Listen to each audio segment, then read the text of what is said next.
Alors, des exercices avec une ficelle.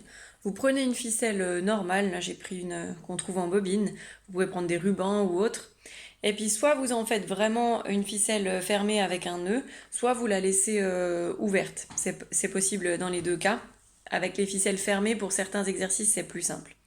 Et puis l'idée, c'est de pouvoir faire des 8 à chaque fois en passant sur le pouce et sur les autres doigts. Donc le pouce index, le pouce le majeur, le pouce l'annulaire, le pouce l'auriculaire.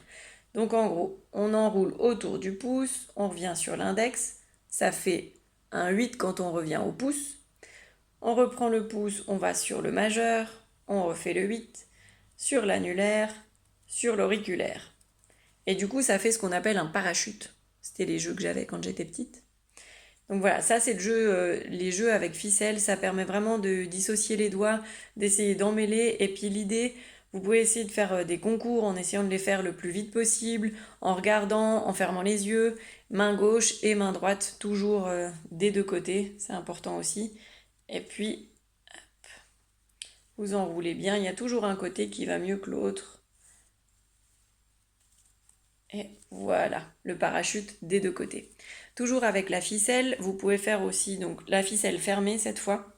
Vous passez les deux pouces, les deux petits doigts, entre chaque partie là qui reste à l'intérieur des paumes, vous passez le majeur et l'autre majeur. Ça doit vous donner quelque chose comme ça. Et puis c'est un tour de magie. Dans ce milieu, vous mettez quelque chose. Par exemple, là j'ai mis un stylo qui bien sûr est tombé.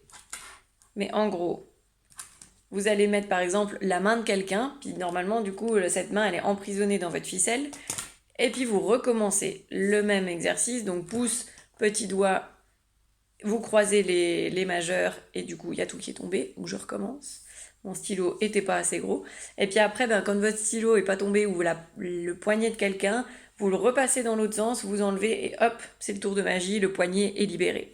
Donc voilà, on peut faire plein d'exercices avec les ficelles, vraiment essayer d'aller enrouler les doigts, dissocier, vraiment pour travailler la mobilité des doigts et la dissociation.